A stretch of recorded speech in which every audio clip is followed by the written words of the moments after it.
Aujourd'hui, Serge Bouchard raconte Agathe le Gardeur de Repentigny. En 1642, la cité missionnaire chrétienne de Ville-Marie vient d'être fondée par les montréalistes venus chercher l'argent du commerce, l'évangélisation des Indiens et la sanctification des âmes. Ailleurs dans le monde, l'explorateur hollandais Abel Tasman découvre la Tasmanie et la Nouvelle-Zélande. Le pape interdit l'usage du tabac. Rembrandt signe sa ronde de nuit. Au Tibet, à Lhasa, débute la construction du palais bouddhiste du Potala. Et à Londres, le cordonnier George Fox fonde les Quakers pour lutter contre la position dominante de l'homme sur la femme, l'esclavage et les injustices sociales. Notre histoire commence quelques années plus tard, en 1657, alors que la paix temporaire signée avec les Iroquois tombe à plat. Cette année-là, une loi promulguée par Louis XIV interdit la vente d'alcool aux Indiens. L'année suivante, en 1658, Marguerite Bourgeois ouvre une première école pour jeunes filles, pendant que Jeanne Mance soigne déjà à l'Hôtel-Dieu de Montréal.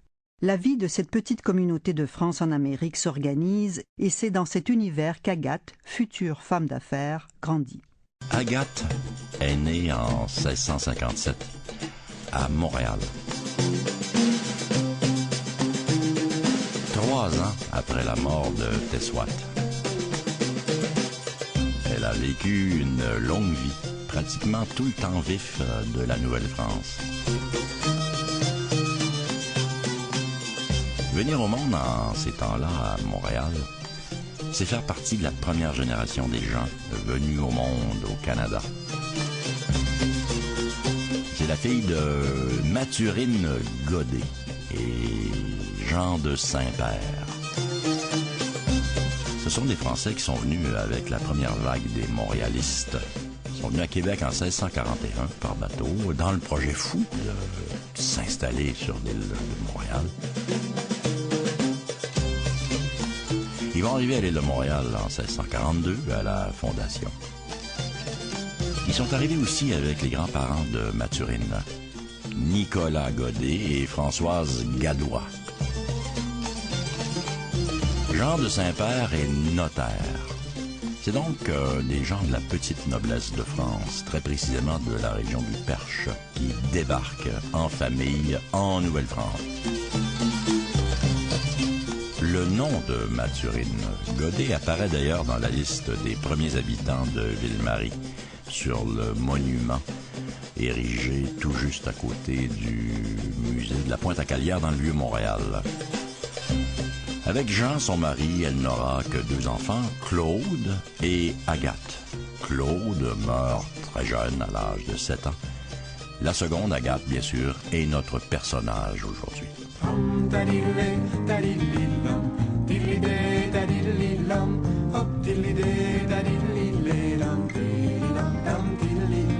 En octobre 1657, Agathe n'a que 6 mois.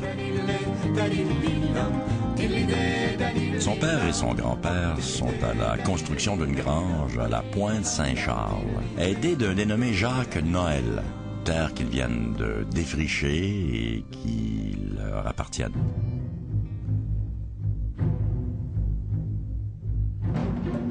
Durant la construction, par un après-midi du mois d'octobre, les 3 sont surpris par des Onéidas qui les tuent sur le champ. Alors ça vous donne une idée du climat qui régnait dans la colonie à cette époque. Nicolas Godet a 74 ans. Le père d'Agathe, lui, en a 40. Il faut rappeler que les Onéidas sont une des 5 nations iroquoises qui sont en guerre contre la Nouvelle-France. Les 5 nations iroquoises sont les Onondaga, les Cayugas, les Sénéca, les Mohawks et les Onéidas dont il est question ici.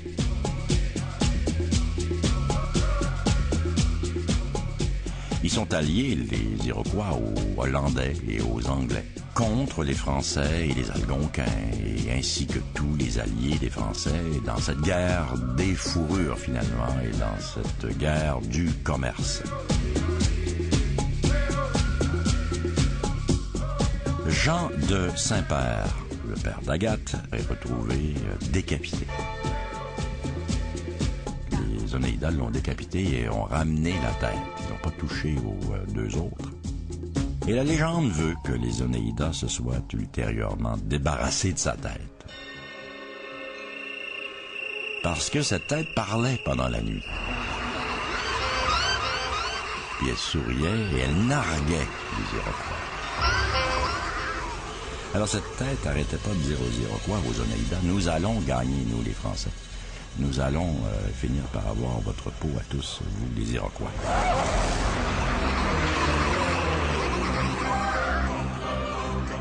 Et les Onéidas vont se débarrasser de sa tête et vont l'enterrer dans un trou profond dans le bois en se disant, ben là, ça c'était pas un bon coup. C'est une légende. Ben, c'est drôle à distance, mais à l'époque, il faut imaginer que c'est quand même très dangereux de vivre à Montréal. D'ailleurs, durant tout le siècle, la guerre sera féroce entre les Iroquois et les Français. Et justement, on avait découragé l'établissement de Montréal en disant c'est pas un lieu sûr, faut pas s'installer là. Alors là, on vivait les conséquences de l'établissement de Montréal.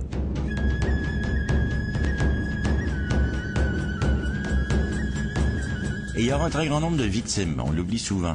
C'était des incursions, c'était une guérilla qui va s'échelonner sur plusieurs années, mais les morts seront nombreux de part et d'autre.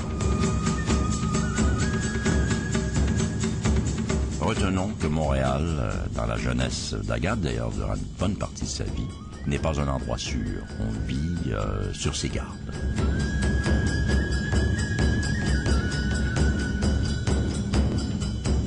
Mathurine, mère d'Agathe, devenue veuve, se remarie très rapidement, en 1658, 8 mois après son deuil et son veuvage.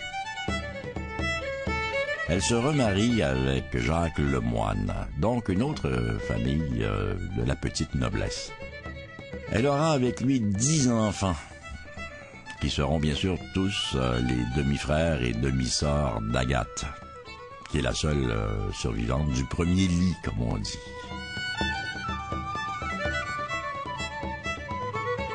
Jacques Lemoine, c'est le frère de Charles Lemoine, bien connu dans l'histoire de la Nouvelle-France. Jacques est un marchand dans le commerce des fourrures, comme son frère d'ailleurs. Donc Jacques et Charles vont ensemble faire le commerce des fourrures, ce qui, bien sûr, va intéresser Agathe, qui s'intéresse à tout ce qui ressemble à du commerce et du marchandage.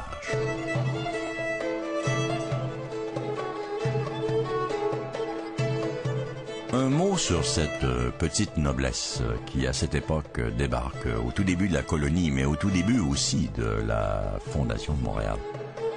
Cette petite noblesse, elle est venue principalement, c'est curieux, pour sauver les âmes des sauvages. Donc, ce sont des gens qui sont pieux, qui sont des pieux commerçants, comme on dit.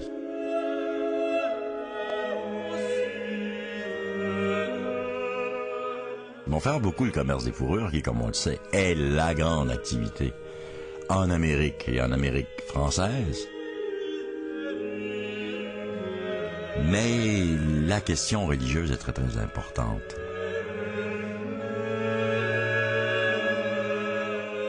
L'intendant Talon, on le sait, encourageait les naissances. On est dans la revanche des berceaux avant la revanche des berceaux. Il voulait, en général, les familles avaient 12 enfants et plus. Et après 12, il commençait à donner de l'argent aux gens. Mais Talon aussi a mis le doigt sur le gros problème de la colonie, c'est-à-dire son autosuffisance. La colonie est trop dépendante des produits de la métropole, des produits de France. Et la politique de la métropole, d'ailleurs, elle est classique. On ne veut pas que la colonie développe des industries ou soit autosuffisante. On veut les ressources. Mais enfin, on ne met pas une énergie considérable pour que la colonie se développe par elle-même. Et puis, il y a cette guerre qui n'en finit plus et qui coûte la vie à tant de personnes. Tout est difficile dans la colonie de Nouvelle-France à cette époque. Le parrain d'Agathe est un personnage célèbre, Lambert Closse. Et Lambert Closse est tué en 1662 dans ces guerres. Et les hommes meurent, soit à Montréal, entre Montréal et Québec, et dans les territoires aussi. Mais aussi, les hommes s'en vont, toujours, dans les pays d'en haut. Ils ont l'appât du gain, l'appât de la liberté. Les hommes sont toujours partis. Le territoire est immense. Il y a plusieurs peuples, il y a plusieurs nations, il y a la guerre et les hommes sont peu présents dans les familles. Alors cette petite noblesse va perdre beaucoup de ces hommes à la gloire, mais à la mauvaise fortune de la guerre. Ainsi, on peut souligner que la petite Agathe est élevée dans un monde de femmes, dans un monde, dirait-on, de fortes femmes. D'abord, il y a la grand-mère Françoise, qui n'est pas rien, et sa mère Mathurine, et il y a les tantes. Ce sont elles, ces femmes, qui font marcher les terres, les choses, la vie. Et il y a des discussions très jeunes dans la maison de ces femmes pour l'autosuffisance des terres, l'autosuffisance des familles, mais en même temps, par extension, l'autosuffisance de la colonie. Et chose très rare, il y a un métier à tisser dans la maison de la famille d'Agathe. On discute vêtements, on discute tissus, et on discute comment habiller les enfants, comment s'habiller soi-même, et ça va même jusqu'à comment être joli et avec les belles robes. Donc on parle de textile et métiers à tisser à cette époque, quand Agathe est toute petite. Pour son éducation primaire, Agathe, petite fille, fera partie des premiers élèves de Marguerite Bourgeoys. Avec les petites amérindiennes et les petites de la petite noblesse. Et c'est l'époque, ça, de la réduction de la montagne. C'est-à-dire, les Indiens sont dans un lieu qui s'appelle la réduction de la montagne. C'est sur la rue Atwater et Sherbrooke-Ouest. Il y a un site là, qui est le premier site où la communauté amérindienne s'est regroupée sous la direction des communautés religieuses, ou enfin des missionnaires. Mais ce sont surtout, nous le savons, des Algonquins, bien sûr. Rappelons-nous de Tessouat. Et c'était l'établissement des Algonquins à Montréal. Et dès son plus jeune âge, nous savons qu'Agathe fréquente régulièrement les petites Algonquines.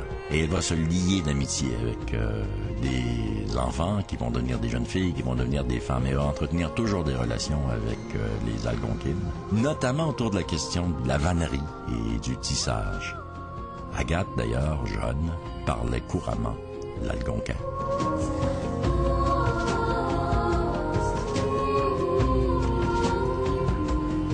Adolescente, Agathe étudie chez les Ursulines à Québec. Alors on voit bien qu'elle est de bonne famille. Mais c'est pas une petite fille tranquille. Dès l'adolescence, on voit qu'elle n'obéit pas à toutes les règles. Elle est fugueuse, mais en réalité, elle fréquente un jeune garçon du nom d'Augustin Juchereau. Elle est démasquée, imaginez, démasquée par les sœurs, peut-être par ses compagnes, peut-être des délatrices. Elle est renvoyée du couvent, quand même un drame, et elle doit revenir à Montréal, humiliée, adolescente. Sa mère Mathurine est en furie. Les femmes sont en furie, voilà que leurs filles couraient les garçons en cachette à Québec.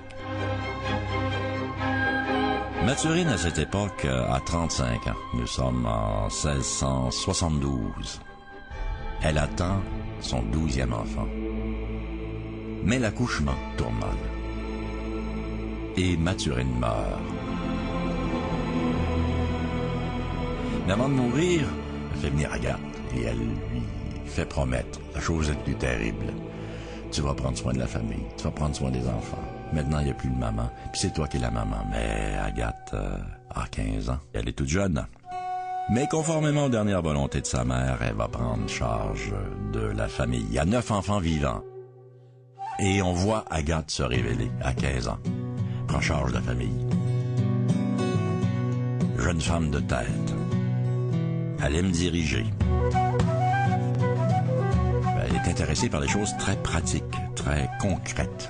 Elle va s'intéresser encore une fois, aux vêtements, aux tissus, mais aussi à l'administration des terres et les projets de construction. Elle s'intéresse surtout beaucoup au commerce. On la voit souvent à la place du marché à Montréal. Elle va pas rater à chaque année d'être à la grande foire des fourrures. Elle touche à tout, elle négocie tout, elle s'occupe de tout. On raconte qu'elle reverra son jeune Augustin Juchereau à Québec.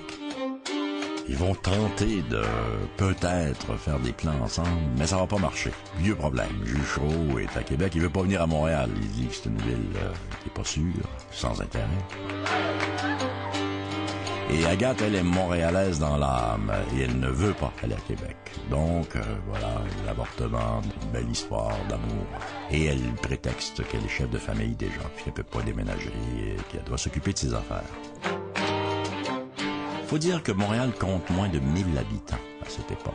Faut se l'imaginer, hein? C'est un gros bourg.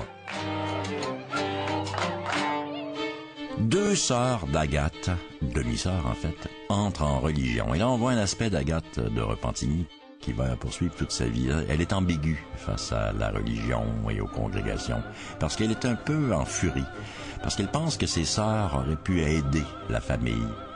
Et elle trouve que c'est du gaspillage que de s'en aller en religion. C'est des énergies perdues. Elle continue à s'intéresser aux étoffes, aux affaires. Et là, déjà, elle ambitionne ouvrir une manufacture. Mais pour ouvrir une manufacture, pour se lancer vraiment dans le tissu, qui est sa passion, il faudrait des compagnons tisserands, c'est-à-dire des maîtres tisserands. Il faudrait aussi des métiers à tisser. Mais il n'y a pas de tisserand dans la colonie. Alors c'est intéressant de noter qu'il n'y a pas des gens de ce métier dans la colonie. Il y en a un à Québec. Mais la colonie continue à dépendre de la métropole et des bateaux qui arrivent pour tout, pour les vêtements, les chemises, les pantalons. Et quand les bateaux n'arrivent pas, soit qu'ils ont coulé, soit qu'ils sont en retard, mais surtout quand ils sont pris par les Anglais, ce qui est la norme. Mais la colonie souffre tout l'hiver, gèle et grelotte, parce qu'on n'a pas les vêtements appropriés. Agathe connaît le métier à tisser puisqu'il y en a un à la maison, mais elle sait aussi qu'on peut mieux s'en sortir quand on fabrique ses vêtements soi-même. Il faut dire que la famille, sa famille, était habillée. Il faisait de façon artisanale à la maison. Il faut aussi voir qu'Agathe fréquente régulièrement les Algonquines. Alors vous voyez là, c'est femme à femme. C'est pas les Algonquins, c'est pas les Indiens, c'est pas les guerriers, c'est pas les chefs, c'est les femmes, les Algonquines. Et qu'est-ce qu'elles font, les Algonquines, de leur journée? Ben, elles font beaucoup de choses, mais elles font, entre autres, de la vannerie. Elles font des tissus. Et avec les Algonquines, Agathe étudie les techniques amérindiennes de tressage, de tissage, tous les matériaux autochtones, même l'écorce, les questions de teinture, la recherche des couleurs, très technique. Elle est très technique et les Algonquines le sont aussi. Et tout le savoir des Algonquines va passer du côté d'Agathe, qui va s'en servir considérablement dans ses plans futurs.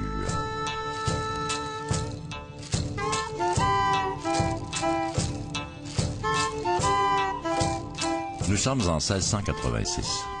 Agathe a 28 ans, ce qui fait d'elle une vieille fille. Elle n'est pas mariée, mais justement, cet été-là, elle va se marier. Et elle va se marier avec un certain Pierre Legardeur de Repentigny. Elle s'est pas mariée plutôt parce qu'elle prétend qu'elle était trop occupée par le commerce, les affaires, l'apprentissage de toutes ses compétences, mais aussi qu'elle avait charge d'une très grande famille. Mais finalement, elle finit par se marier. Le mariage est arrangé, comme toujours dans la petite noblesse. On marie pas n'importe qui. On marie Pierre Legardeur de Repentigny parce que il y a un nom et puis il y a des terres. Le mariage est arrangé par la grand-mère Françoise et par Jacques Lemoine. Pierre Legardeur est un militaire. C'est un aventurier. Il aime fêter. C'est un grand coureur de jupons aussi. Il est sans argent. Il est né au Canada. C'est un Canadien. Il est le fils de Jean-Baptiste Legardeur. Frontenac avait concédé à Jean-Baptiste, son père, il lui avait concédé la seigneurie qui va devenir la seigneurie de Repentigny. Jean-Baptiste était un gros commerçant de fourrure. C'était le promoteur de la fameuse compagnie des habitants, c'est-à-dire la compagnie des locaux ici, de la petite noblesse locale, par opposition à la compagnie de la métropole.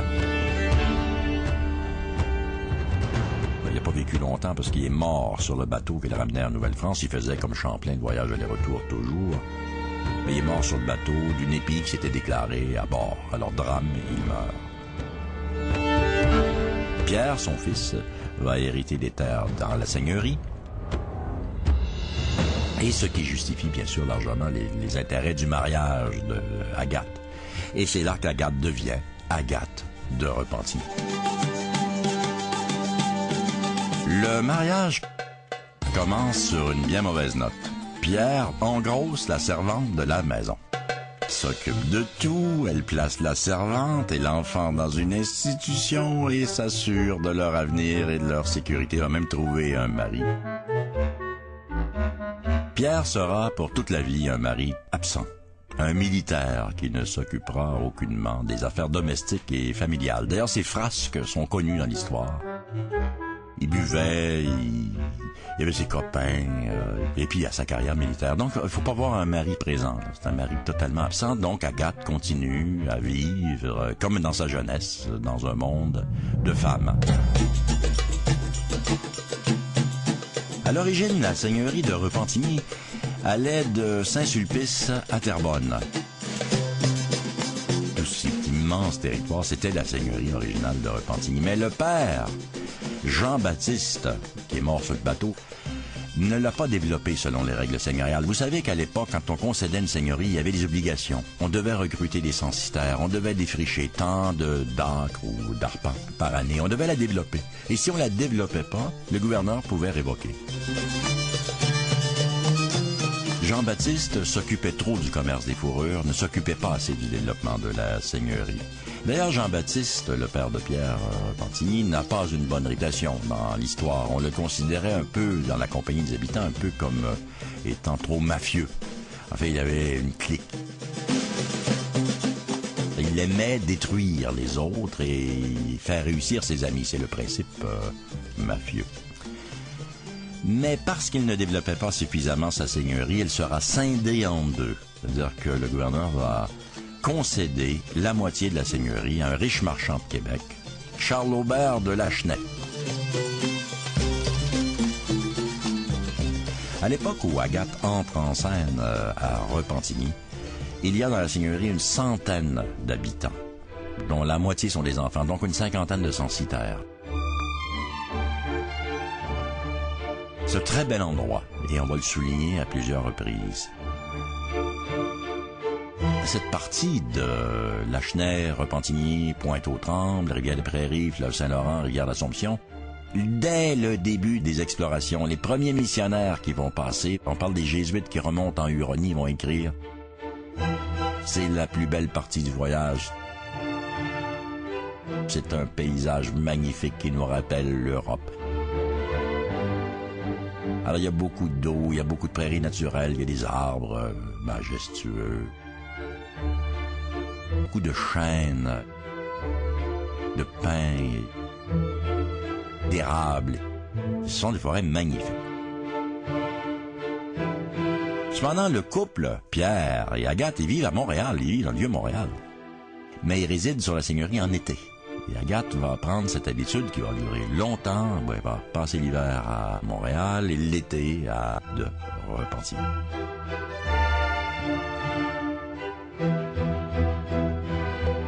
En 1687, Agathe a 30 ans.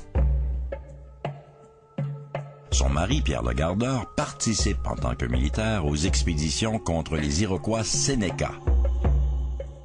Les Iroquois Sénéca, ce sont les Tsonontoines. Donc la 5e nation de la Ligue des Iroquois, celle qui occupe le territoire le plus à l'ouest. Donc c'est assez loin, c'est aux confins du lac Ontario, près des chutes du Niagara.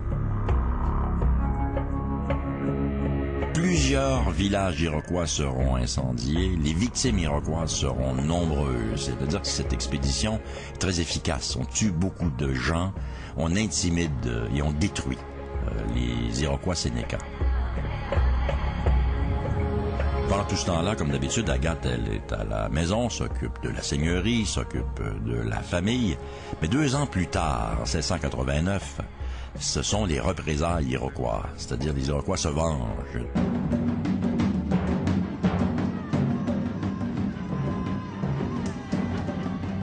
Ce massacre dans le pays des Sénéca, et ils vont faire, les Iroquois, un massacre ici à Montréal, c'est-à-dire à la Chine.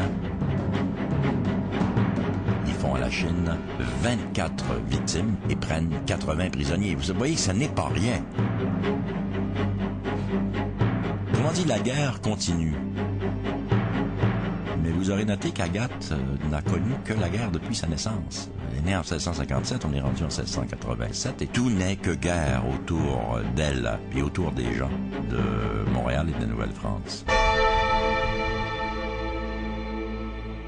En 1689, la grand-mère Françoise meurt à l'âge avancé de 96 ans.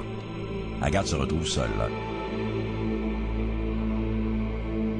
Une année plus tard, en 90, Agathe se lance en affaires.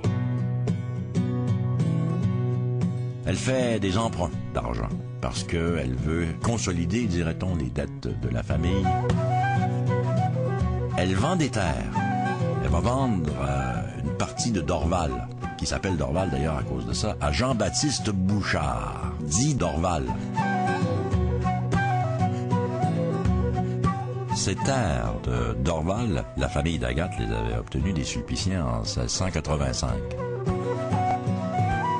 Donc après les avoir possédées en titre pendant 6 ans, elle les revend. D'ailleurs, ils ont des terres partout, comme ça. Durant toute sa vie, Agathe va faire des transactions foncières. On voit bien qu'Agathe de Repentigny a les pleins pouvoirs et les pleines décisions quant aux transactions. Ce sont des terres de la famille Le Gardeur de Repentigny. Il y a les terres de la famille Saint-Père. C'est elle qui contrôle tout. Pierre Le Gardeur ne participe à rien. Il a donné tous les pouvoirs à sa femme. Elle fait avancer, Agathe, ses projets de fabrique de tissus, mais aussi nouveautés de confiserie. Elle s'intéresse en effet au sucre d'érable. Tout le monde connaissait un peu dans la colonie le sucre d'érable par les Algonquins. Les Algonquins faisaient couler l'érable. Ils avaient leur technique pour faire du sucre d'érable. Elle veut raffiner la technique. Encore une fois, elle est en contact avec les Algonquines et elle étudie les moyens techniques de produire des bonbons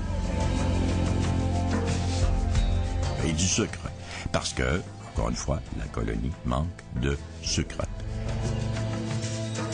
Elle va faire des bonbons sous toutes les formes. Elle ouvre un marché du bonbon d'érable, la tire d'érable, puis tout ce que nous connaissons du sucre d'érable aujourd'hui. Ça va bien parce que les érablières d'Agathe sont à Repentigny. Alors qu'elle met la seigneurie à profit et elle fait entailler les érables de Repentigny. Et son marché, c'est la place du marché à Montréal. Et parce que la Nouvelle-France manque dramatiquement de sucre, et là qu'on arrive avec un nouveau produit, ben ça va être l'explosion, l'engouement. Alors les bonbons d'Agathe vont faire un peu sa fortune. Agathe de Repentigny est reconnue officiellement aujourd'hui comme étant la première personne à avoir développé, commercialisé, mis en marché le sucre du pays, le sucre d'érable. Les anecdotes racontent qu'elle envoyait des bonbons au roi de France, qui les mangeait.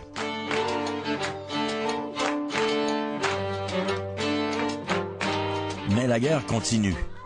Vous voyez que pour être active et avoir des projets et construire, la période est très difficile, très instable. Seulement entailler les érables représente un risque pour les gens qui font le travail. Faut se rappeler qu'en 1691, une bande d'Iroquois Oneida a longtemps semé la terreur à Repentigny, Lachenay, Pointe-aux-Trembles. Ils ont tué de nombreux habitants, ils ont fait de nombreux prisonniers. Vous voyez que c'était vraiment une période difficile. Et on s'était habitué au cours des décennies, on s'était habitué à vivre dans cette insécurité. Je rappelle qu'Agathe habite toujours le vieux Montréal et qu'elle se rend à Repentigny l'été. Mais elle y va parfois par affaire en hiver, malgré tous les risques. Le voyage est long. Il se fait par le fleuve, en traîneau l'hiver et en barque en été. Il est trop long, ils font un arrêt. Ils arrêtent toujours à Pointe-aux-Trembles, dans le vieux Pointe-aux-Trembles. Chez des amis, en fait, chez sa tante, Françoise Desroches. Alors, vous voyez, des femmes. Alors, les femmes savent où elles sont, elles entretiennent des amitiés. Agathe a déjà, à cette époque, 1691, 4 enfants.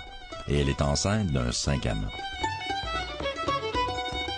Je répète qu'elle s'occupe de tout, des finances de la famille, elle continue à étudier les étoffes, les tissus, continue son business du sucre d'érable et là, elle s'initie aux transactions foncières et à vendre et à acheter des terres.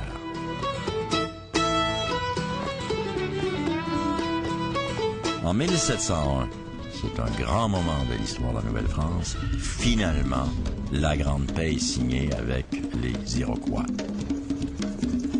Et c'est la Grande Paix de Montréal qui est signée à l'été de 1701. Là, la vie va un peu, enfin beaucoup même, redevenir normale.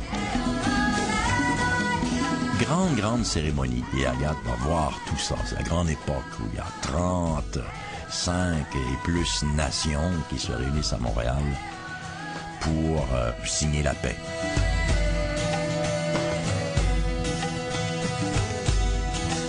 Alors on peut caractériser et lui donner quelques informations sur cette époque à Montréal. Montréal grossit, Montréal grandit. La seigneurie du Sault-Saint-Louis a été concédée aux Iroquois, qu'on appelle les Iroquois du Sault. En fait, les Iroquois du Sault, c'est des Iroquois chrétiens qu'on a voulu pacifier. C'était une stratégie là, pour ralentir la guerre des Iroquois. On disait aux Iroquois, ben là, venez à Montréal et puis vous allez avoir des terres. C'est une situation unique dans l'histoire de l'Amérique et dans l'histoire de la Nouvelle-France. Il y a une seigneurie qui appartient en propre aux Iroquois du Sault, qui est une seigneurie qui est située entre Châteauguay et la Prairie. Et là, il va y avoir une communauté iroquoise, mais qui est en fait une communauté métisse, parce qu'il y a toutes sortes de monde, des captifs, différentes nations, mais ce sont principalement des Iroquois Mohawks, les Agniers, les Iroquois Mohawks qui vont être au Sault-Saint-Louis. La réduction de la montagne, elle est déménagée au Sault-au-Récollet, qui est le quartier d'Onsic aujourd'hui, près de la rivière des Prairies. Donc vous avez une communauté amérindienne dans le nord de la ville à Relais, et vous en avez une autre qui est grosse et qui est très influente au Sault-Saint-Louis. Ce Sault-Saint-Louis qui bien sûr deviendra Caughnawaga, qui deviendra Kahnawake. Ce Sault-au-Récollet qui sera une 3e fois déménagé, cette fois-là dans la seigneurie des Sulpiciens à Oka, et qui deviendra bien sûr Kanesatake.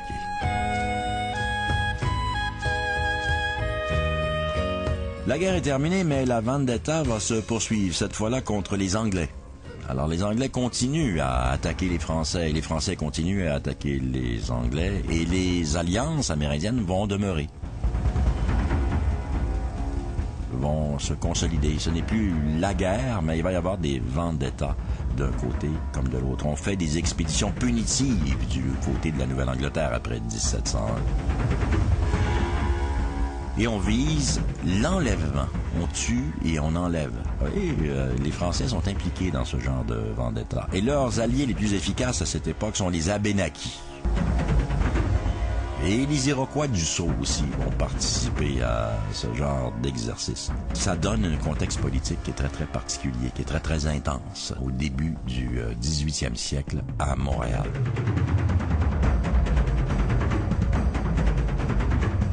En 1730, une expédition punitive ramène à Montréal une centaine de prisonniers anglais originaires d'un village situé près d'Albany, dans l'actuel État de New York. Le petit village s'appelle Deerfield. Alors c'est pas rien, les expéditionnaires français à Benaki ont tué 50 personnes lors de l'attaque. Et ils ramènent une centaine de prisonniers. Plusieurs sont morts durant le trajet du retour, tellement le trajet a été difficile. Et on se ramène à Montréal. Agathe, comme bien les Montréalais, assiste à l'arrivée spectaculaire de cette centaine de prisonniers en ville.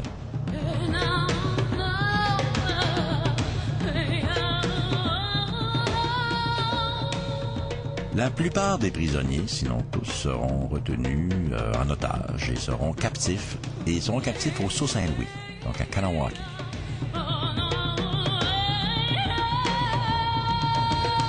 Les Iroquois qui les gardent. Les Iroquois sont des gens d'affaires aussi, ils sont très habitués à tout ça. Et on les garde contre rançon.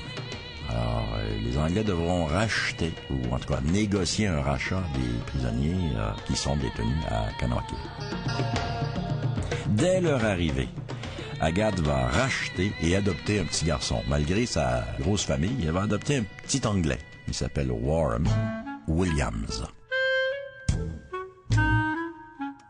Elle qui a déjà 8 enfants, ses filles et un garçon, elle va acheter le garçon, comme au marché.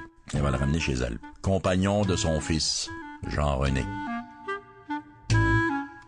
Et il y a un élément qui est extraordinaire qui va déclencher une opération assez importante et qui va être déterminant dans la vie d'Agathe. Parmi les prisonniers, croyez-le ou non, se trouvent 9 maîtres tisserands. Finalement, elle trouve son trésor. 9 maîtres tisserands anglais. Et Agathe va tout faire pour les racheter aux Iroquois. Alors, vous voyez, là, elle vend des terres, il faut de l'argent, il faut acheter les tisserands, et elle y parvient.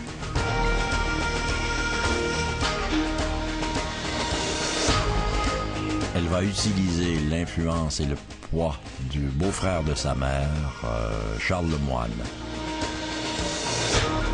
qui est très apprécié des nations indiennes. Elle va participer à la vraie négociation rituelle où il faut donner des cadeaux, où il faut parler, il faut négocier face au chef iroquois. Et elle va sortir de là avec 9 tisserands anglais. Et là, finalement, elle peut démarrer son vieux rêve, sa passion, son projet de manufacture de tissus.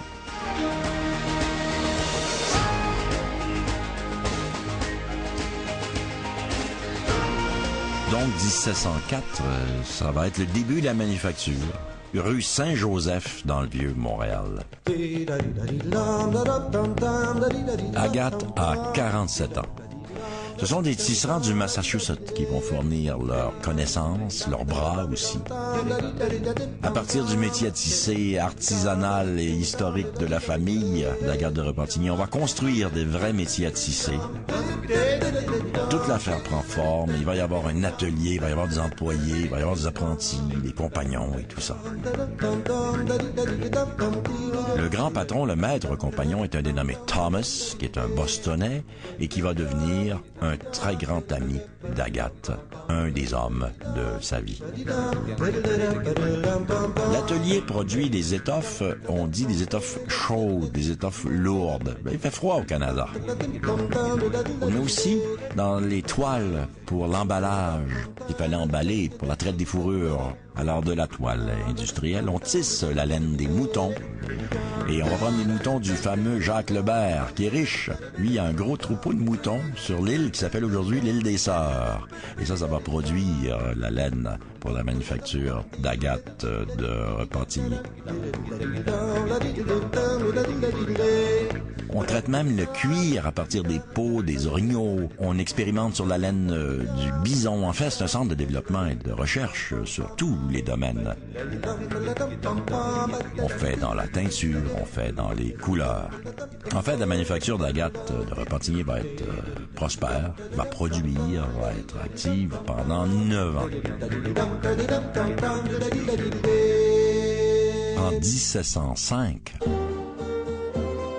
Agathe de Repentigny va faire des démarches, demander et obtenir ce qu'on appellerait aujourd'hui des subventions auprès du roi directement. Et en cela, elle est soutenue par l'intendant Beauharnois. Et voici un extrait de lettre d'encouragement de Beauharnois qui envoie tout le dossier à la cour de France. Le public retire un avantage en la manufacture de Madame de Repentigny, qui fait avec des écorces d'arbres de grosses couvertes, de grosses toiles de fil d'ortie en une espèce de droguet avec la laine de mouton de ce pays, ce qui est d'un grand secours pour les pauvres habitants qui n'ont pas l'argent qu'il faut pour acheter les marchandises françaises qui sont trop chères pour eux. Elle a aussi fait de grandes dépenses pour racheter des tisserands anglais et elle a levé plusieurs manufactures et elle a pris des Canadiens chez elle pour les former. Comme nous avons été témoins des dépenses qu'elle a faites, nous supplions Monseigneur de bien vouloir l'aider, de lui accorder une aide financière et des subventions. Et cette démarche sera couronnée de succès puisque Agathe de Repentigny va jouir des argents du roi de France pour l'aider dans ses entreprises.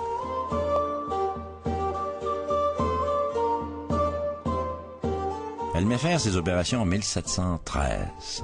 Mais cette année-là aussi, elle va abandonner ses opérations dans le commerce du sucre d'érable, un peu comme si elle prenait sa retraite de l'industrie, pour se lancer résolument dans l'immobilier et la finance. Agathe a 56 ans.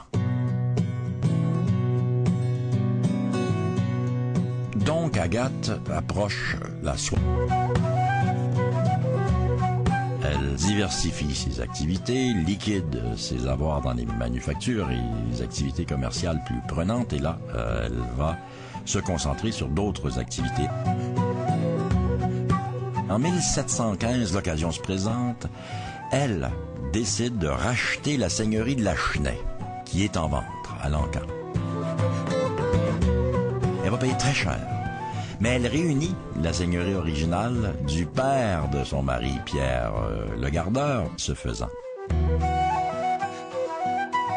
On voit bien qu'elle est riche et qu'elle a les moyens. Elle va rentabiliser l'investissement de la seigneurie de Lachenay. Elle va se mettre à vendre des terres au lot. Et là, elle va bâtir un moulin. Vous voyez, elle est vraiment, vraiment femme d'affaires. Elle s'occupe d'un domaine considérable. Pensez-y, aujourd'hui, c'est Repentigny, le Gardeur, Lachenay. Et là, elle s'occupe de tout là-dedans. Tandis que, je le répète, son mari, Pierre, on le voit jamais, lui. Il est toujours avec ses militaires, il est toujours un peu parti. Il ne dérange pas sa femme, ce qui est un bon principe. Son fils, le fils unique, Jean-René, devient militaire comme son père. Et il sera affecté très jeune aux opérations dans les Grands Lacs. Vous voyez qu'à cette époque, on est en 1715, c'est la grande période de l'expansion vers les Grands Lacs. C'est Michilimackinac, le poste de traite, à la jonction du lac Huron et du lac supérieur. Michilimackinac, qui veut dire grosse tortue. Michili, gros, Mackinac, tortue, qui va nous donner d'ailleurs une vieille expression canadienne-française pour un manteau qu'on appelait maquina. Donc le jeune Jean-René est à Michilimackinac, il est au Michigan et il est dans la région des Grands Lacs. Et là, il y a des guerres de fourrure. Il y a les Anglais et les Français sont toujours en train de s'affronter sur les questions de la traite des fourrures, des alliances avec les Premières Nations et sur la territorialité dans ces coins-là. En 1733, le jeune Jean-René, qui est devenu un homme, il va être chargé d'une mission près des renards, qui sont, de leur vrai nom, les Outagamie, que les Anglais appellent les Fox. La nation du renard qui trahit les Français, qui avait toujours été alliée avec les Français, se laisse séduire par les Anglais. Alors là, on va envoyer des militaires en mission pour essayer de reséduire les renards et de les ramener dans la zone d'influence des Français. Durant cette mission, chez les renards, il va être tué à la baie des Puants, qu'on a rebaptisé la baie verte, Green Bay, qui se trouve donc au nord de Chicago, dans le Wisconsin. Jean-René meurt, il avait 38 ans. Pierre, le gardeur de Repentigny, ne se remettra pas de ce mauvais coup du sort, c'est-à-dire la mort de son fils. Il va sombrer dans une longue et profonde mélancolie. Et il va mourir en 1736, à l'âge de 79 ans. Agathe en a 76 et elle a perdu son fils unique. D'ailleurs, les deuils se succèdent puisque Jeanne-Madeleine, une des filles d'Agathe, va mourir aussi 3 ans plus tard, à l'âge de 41 ans, des suites d'une longue maladie.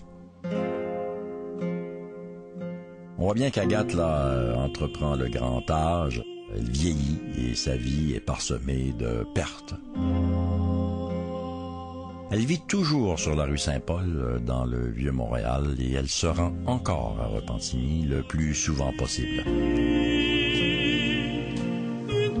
Agathe vieillit et vieillit au milieu des deuils et tout le monde l'abandonne par accident ou par maladie.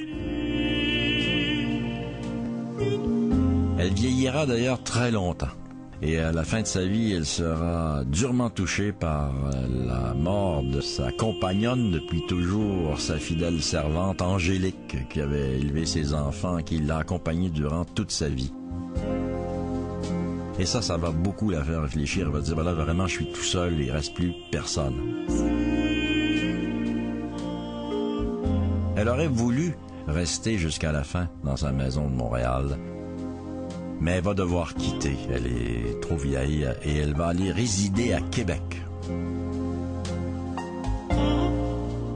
Les dernières années de sa vie, elle va être à Québec parmi les sœurs hospitalières, dont une de ses filles fait partie, qui est la mère Marie-Joseph de la Visitation. Et c'est là qu'elle meurt en 1748, à l'âge avancé de 91 ans.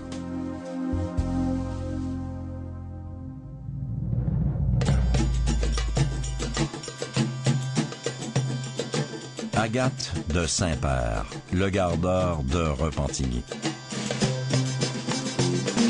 Une femme étonnante qui nous fait voir une autre Nouvelle-France.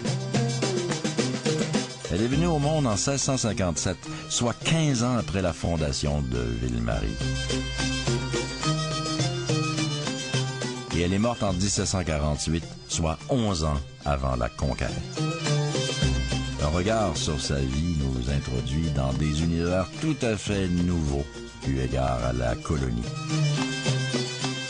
C'est une authentique femme d'affaires, une industrielle commerçante, fascinée par l'argent, la finance, mais aussi l'autonomie et la réussite des siens et de sa famille. Vous aurez compris quand on a bien écouté l'histoire que c'est une femme d'une grande patience, d'une grande résilience. Elle faisait dans les longueurs et elle réagissait beaucoup aux politiques économiques de la métropole qui n'ont cessé d'affaiblir la petite colonie de Nouvelle-France.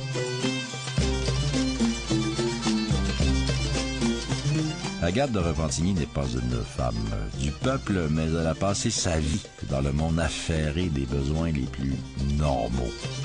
S'habiller, avoir des bons vêtements, adaptés au climat, avoir du sucre. faire du commerce, développer des terres. Ce fut une grande matriarche de son clan pendant toute sa vie. Et à travers elle, nous voyons les problèmes économiques de la vie dans les seigneuries, le rôle des femmes dans la colonie. Toutes les guerres contre les Iroquois, les communautés amérindiennes à Montréal, la foire des fourrures, le marché, les liens profonds qu'elle entretenait avec les Algonquines, ses intérêts pour les Anglais aussi, les Anglais captifs. C'est une authentique remarquable oubliée et elle eut, vous en conviendrez, mérité un meilleur sort dans notre art. Une maîtresse femme qui a réussi dans le domaine de la vie quotidienne avec 8 enfants, des projets, une longue vie, de nombreux deuils, des drames, des recommencements, mais surtout le principe de la continuité, ce qui est très féminin. Dans la langue d'aujourd'hui, nous dirions qu'elle a créé de la richesse et des emplois. Qu'elle fut un grand personnage de son temps parce qu'elle fut innovatrice. C'est une femme, mais il faut le retenir, absolument moderne, qui prenait ses décisions, qui investissait, qui gagnait, qui perdait, et qui décidait par elle-même les moyens de fructifier son bien et les intérêts de sa grande famille. Sa biographe lui prête même un amant. Pendant la vie d'Agathe, Fahrenheit invente le thermomètre. Montesquieu fait paraître de l'esprit des lois, Handel le Messie. Les fils de La Vérendrye prennent possession des territoires de l'Ouest canadien au nom du roi de France. Le Français d'Avielle réussit la première extraction d'une cataracte. L'année de sa mort, les Français perdent Terre-Neuve et l'Acadie au profit des Anglais qui, en 1749, la ville de Halifax. Ils y éditent le premier journal au Canada, The Halifax Gazette, et s'apprêtent à déporter, en 1755, près de 20 000 Acadiens. Serge Bouchard racontait à sa manière Agathe de Saint-Père, le gardeur de Repentigny, en s'inspirant entre autres du Dictionnaire biographique du Canada, mais surtout de l'ouvrage de Fabienne Julien, Agathe de Repentigny, une manufacturière au XVIIe siècle. Technicienne à la prise de son, au montage et au mixage sonore, Réjeanne Leblanc, au conte et à la synthèse historique, Serge Bouchard, présentation, recherche et scénarisation musicale, ainsi que réalisation, Rachel Verdon.